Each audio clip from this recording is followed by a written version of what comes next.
The Tree by HP Lovecraft. Fata viam invenient. On a verdant slope of Mount Menelus in Arcadia there stands an olive grove about the ruins of a villa. Close by is a tomb, once beautiful with the sublimest sculptures, but now fallen into as great decay as the house.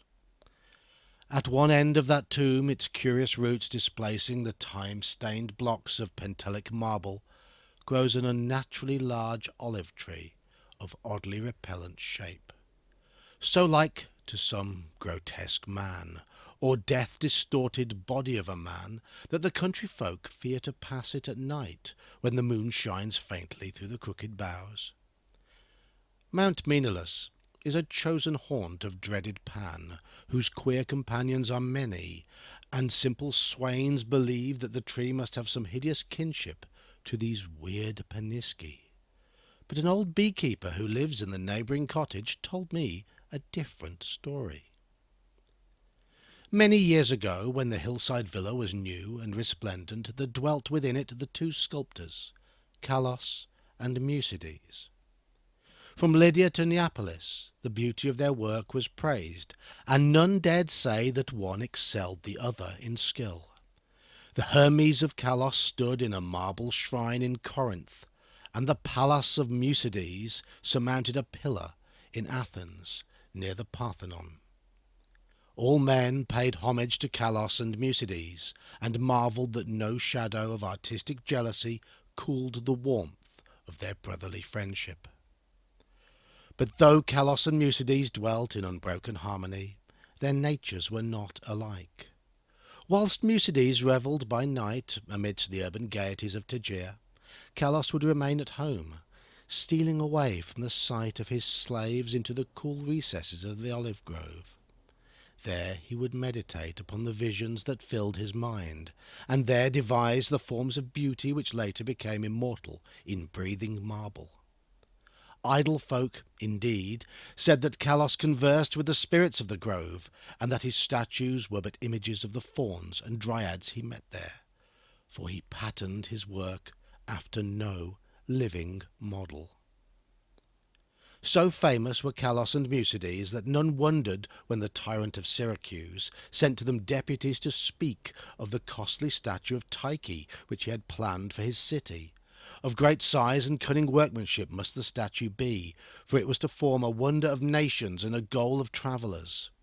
Exalted beyond thought would be he whose work should gain acceptance, and for this honour Kalos and Mucides were invited to compete. Their brotherly love was well known, and the crafty tyrant surmised that each, instead of concealing his work from the other, would offer aid and advice, this charity producing two images of unheard-of beauty, the lovelier of which would eclipse even the dreams of poets. With joy the sculptors hailed the tyrant's offer, so that in the days that followed their slaves heard the ceaseless blows of chisels. Not from each other did Kalos and Mucides conceal their work, but the sight was for them alone. Saving theirs, no eyes beheld the two divine figures released by skilful blows from the rough blocks that had imprisoned them since the world began. At night, as of yore, Mucides sought the banquet halls of Tegea, whilst Kalos wandered alone in the olive grove. But as time passed, men observed a want of gaiety in the once sparkling Mucides. It was strange, they said amongst themselves, that depression should thus seize one with so great a chance to win art's loftiest reward. Many months passed, yet in the sour face of Mucides came nothing of the sharp expectancy which the situation should arouse. Then one day Mucides spoke of the illness of Kalos, after which none marvelled again at his sadness, since the sculptor's attachment was known to be deep and sacred. Subsequently, many went to visit Kalos, and indeed noticed the pallor of his face, but there was about him a happy serenity, which made his glance more magical than the glance of Mucides, who was clearly distracted with anxiety, and who pushed aside all the slaves in his eagerness to feed and wait upon his friend with his own hands. Hidden behind heavy curtains stood the two unfinished figures of Tyche, little touched of late by the sick man and his faithful attendant. As Kalos grew inexplicably weaker and weaker despite the ministrations of puzzled physicians and of his assiduous friend, he desired to be carried often to the grove which he so loved. There he would ask to be left alone, as if wishing to speak with unseen things. Mucides ever granted his requests, though his eyes filled with visible tears at the thought that Kalos should care more for the fauns and the dryads than for him. At last the end drew near, and Kalos discoursed of things beyond this life. Mucides, weeping, promised him a sepulchre more lovely than the tomb of Mausolus, but Kalos bade him speak no more of marble glories. Only one wish now haunted the mind of the dying man, that twigs from certain olive trees in the grove be buried by his resting place, close to his head. And one night, sitting alone in the darkness of the olive grove, Kalos died. Beautiful beyond words was the marble sepulchre which stricken Mucides carved for his beloved friend. None but Kalos himself could have fashioned such bas-reliefs, wherein were displayed all the splendours of Elysium. Nor did Mucides fail to bury close to Kalos's head the olive twigs from the grove. As the first violence of Mucides' grief gave place to resignation, he laboured with diligence upon his figure of Tyche. All honour was now his, since the tyrant of Syracuse would have the work of none save him or Kalos. His task proved a vent for his emotion, and he toiled more steadily each day, shunning the gaieties he once had relished. Meanwhile his evenings were spent beside the tomb of his friend, where a young olive tree had sprung up near the sleeper's head. So swift was the growth of this tree, and so strange was its form, that all who beheld it exclaimed in surprise, and Mucides seemed at once fascinated and repelled. 3 years after the death of Kalos, Mucides dispatched a messenger to the tyrant, and it was whispered in the agora at Tegea that the mighty statue was finished. By this time the tree by the tomb had attained amazing proportions, exceeding all other trees of its kind, and sending out a singularly heavy branch above the apartment in which Mucides laboured. As many visitors came to view the prodigious tree as to admire the art of the sculptor, so that Mucides was seldom alone. But he did not mind his multitude of guests. Indeed, he seemed to dread being alone, now that his absorbing work was done. The bleak mountain wind, sighing through the olive grove, and the tomb tree had an uncanny way of forming vaguely articulate sounds.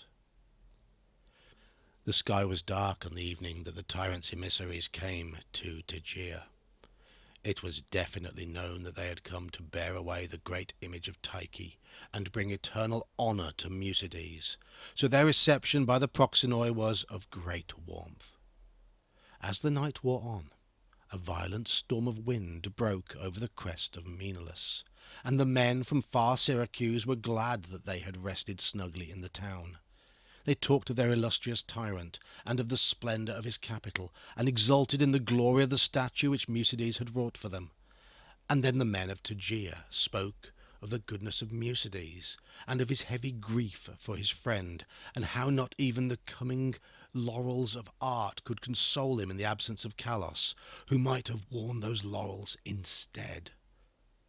Of the tree which grew by the tomb near the head of Kalos they also spoke, and the wind shrieked more horribly, and both the Syracusans and the Arcadians prayed to Aeolus. In the sunshine of the morning the proxenoi led the tyrant's messengers up the slope to the abode of the sculptor, but the night wind had done strange things. Slaves' cries ascended from a scene of desolation, and no more amidst the olive grove rose the gleaming colonnades of that vast hall wherein Musides had dreamed and toiled. Lone and shaken mourned the humble courts and the lower walls, for upon the sumptuous greater peristyle had fallen squarely the heavy overhanging bough of the strange new tree, reducing the stately poem in marble with odd completeness to a mound of unsightly ruins. Strangers and Tegeans stood aghast, looking from the wreckage to the great sinister tree whose aspect was so weirdly human, and whose roots reached so queerly into the sculptured sepulchre of Kalos.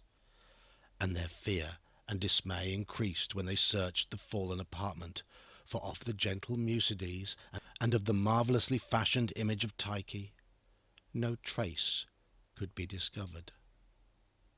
Amidst such stupendous ruin only chaos dwelt, and the representatives of two cities left disappointed. Syracusans that they had no statue to bear home, Tegeans that they had no artist to crown. However, the Syracusans obtained after a while a very splendid statue in Athens, and the Tegeans consoled themselves by erecting in the agora a marble temple commemorating the gifts, virtues, and brotherly piety of Musides. But the olive grove still stands, as does the tree growing out of the tomb of Kalos. And the old beekeeper told me that sometimes the boughs whisper to one another in the night wind, saying over and over again, Oya, Oya, I know.